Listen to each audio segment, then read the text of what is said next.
balandi MDG de TV mafuta esika ezali nga oyebino mère Dorcas la grande dame kaka nde tomesana oya kopesa basango mpe batoli bandeko babolingo likambo na mapeka ya comment elle s'appelle Barbara Kanam na mokongo misuni mwana mama misuni bokelengie le pays de soif bademolimsarai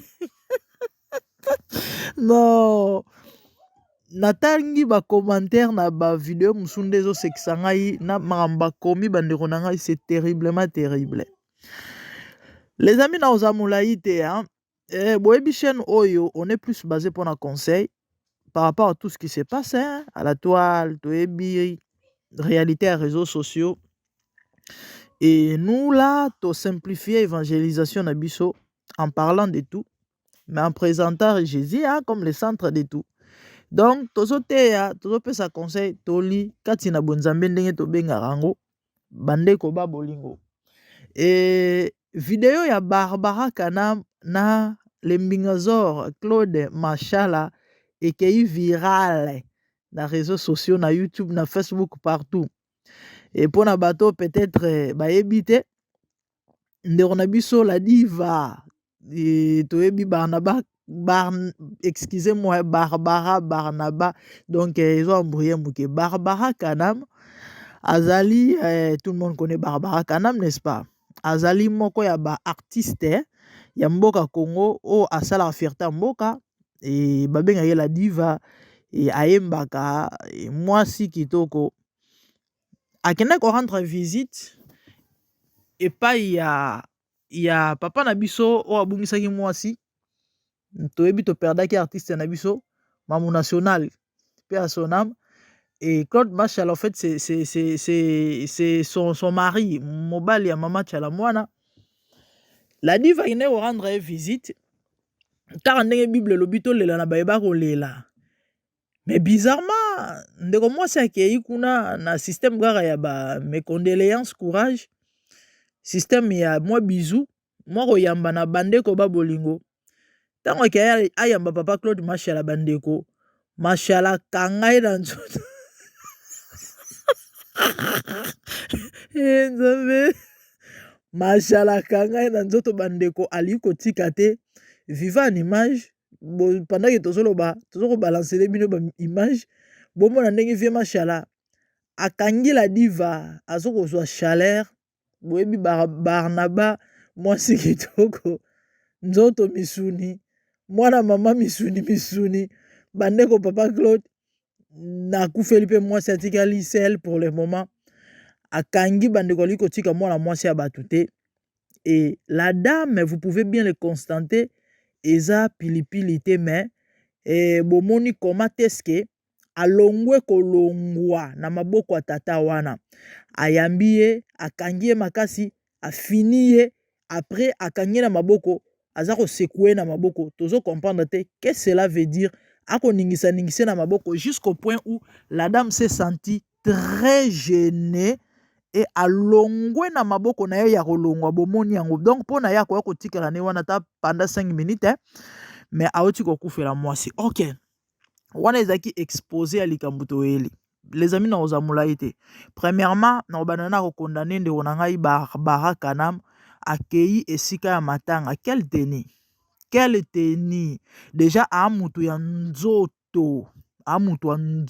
botala tracteur amemaka na sima botala ye moko ndenga azali kobanda na mututi na se et aza mwasi kitoko comment tu peux aller na matanga na tenue ya lolenge boye tout sexy maman tout sexy et nzoto nyonso dessiné wana ngo déjà ebele et puis tu vas aller na matanga comme ça et na bateni ya lolenge boya bizevement comme ça et vous attendez à quoi et tata na uti kokufela mwasi auti kokufela mwasi azo imaginer tiala mwana azalaki wana aza susu te elle n'est plus et sikoyo ye na batentation ya boya en pleine matanga et raison pour laquelle akangaki na nzoto alingi kotika ye te ndenge wana parce que c'est elle qui est venue tenter déjà bandeko teni oyo eza elamba ya kolata na matanga te Et na profiter na roloba na bandeko o bozwa libaro olanda émission oyo. Les amis, s'il vous plaît, tu vas aussi la part des choses, hein? Il va aussi la part des choses ya matanga na feti. Il va part des choses à rosala et comment rosala pardon, part des choses ya église na supermarché. Na ndaku. Tenyo rolata na ndaku na yo, yango to rolata na église. Tenyo rolata na feti, yango to kolata na matanga. Congolais azala na problème wana. Liwa kalezaki eloko mawemba papa madilu lelo koma ya liseki. Esika ba rendez-vous, esika ba mabale sale marato lobani. Et batu ba lobby, hein? Les gens ont parlé, les gens ont dit nini batu ba lobby te.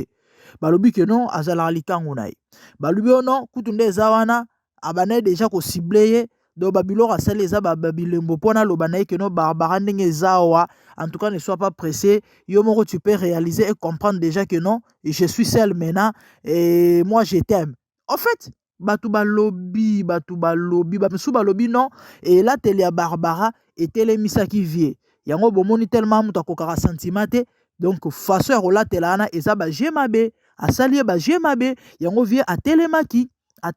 lui kovana te foko. En fait bandeko nanga bolimbisa ngai un moment il faut le ba mambutel kezali hein et c'est vrai tozo cha moi pilipili na cadre ya ambiance émission mais tozo conseiller na uta ekoloba to ba la part des choses tenia matanga eza tenia feti eza ya église ndako nzambe ezali ya nini ya kolata na kermesse ezali hein ya ko se divertir ezali parce que lelo même dans les églises vous verrez des filles des sœurs je sais pas s'habiller n'importe comment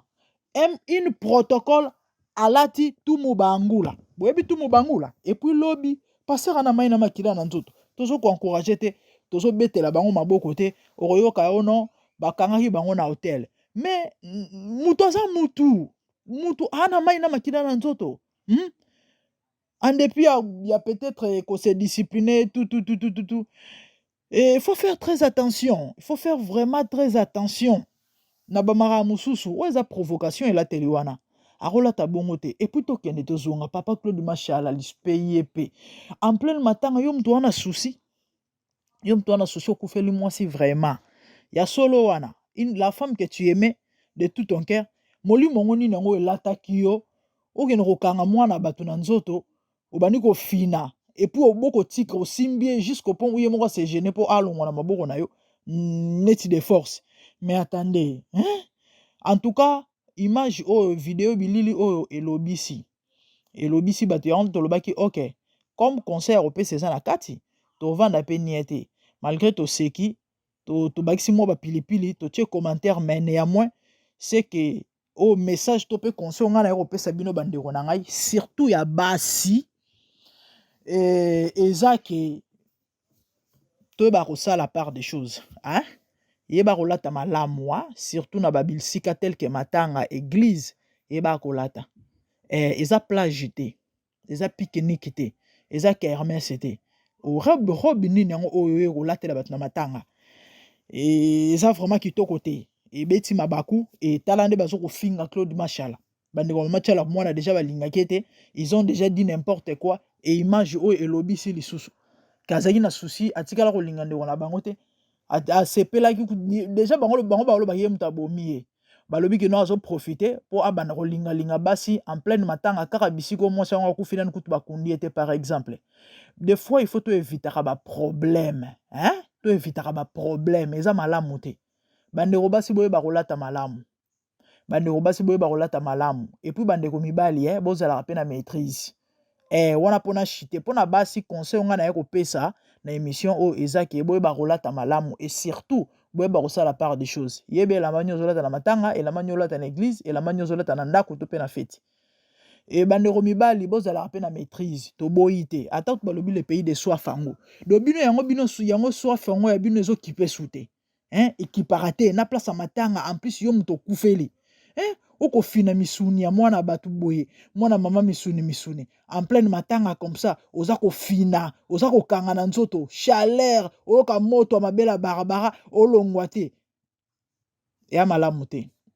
bandeko mibali bozala pe na maîtrise c'est vraiment sopant ce qui s'est passé Vieux Mbingazor, c'est vraiment sopant et sopio. Et puis c'est choquant aussi en même temps. Comment yo kufeli mwasi na bakundite ataku tuango posa nzoto ango. Aka, ya likambo nini? Ya likambo nini okana barbara to nini? Mamdeko barbara pe pardon bongisa. La diva bongisa et prochainement tant ozokene matanga bongisa. Bande otokomi na biso na suka, c'était ça les petits conseils on a kopé ça et pour chiter na oyobala bandeko baoloba ke non aza likango na ye bolimbisanga na ndenga mabete ezate ke non na ye kofinga to kokalkile to koloba ke non Vieux Mbingazor aza mobali te parce que azali déjà na mama tchala mwana azali la moindre te mama tchala mwana la moindre te et azala pe mwasi ya musée donc na lobi te ke Vieux Claude Machala eloko te mais en tout cas à ce que je sache la diva akolinga Vieux Claude Machala te bolimbisa ngai na ndenga mabe te na lobi te ka mobali te bato bayebi te Barbara Bota na Katumbi Chapwe so boyebaka te azalaka na mwana abota mwana anana Moïse Katumbi. Moïse Katumbi c'est parmi les millionnaires congolais donc azaka même mukiete azaka même mukiete aza mwasi ya classe nalobi te ke Vieux Machala aza eloko te parce que bolingo ekipaka nango pe te babasi pe ya bambongo bazwa pe bato ya pusu. Quand je dis bato ya pusu eza elobeli do bato ya tiana na ya bongo ya eloko te bolimbisanga si j'ai choqué mais et bon na moi ba information muke oto anango par rapport à bato o ya fréquentaka bato o ya zalaka na bango zalaka na bango en tout cas aza muto classe ya Machala te parce que tozalaka na ba classe sociale na mokili o et nalingi bino mingi ezalaki tolika na bonzambe avec MDGD la grande dame. Abonnez-vous massivement, faites large diffusion et surtout activez la cloche pour ne rien rater. Quant à moi, on abonne bino na prochain numéro de bonnes choses. Merci.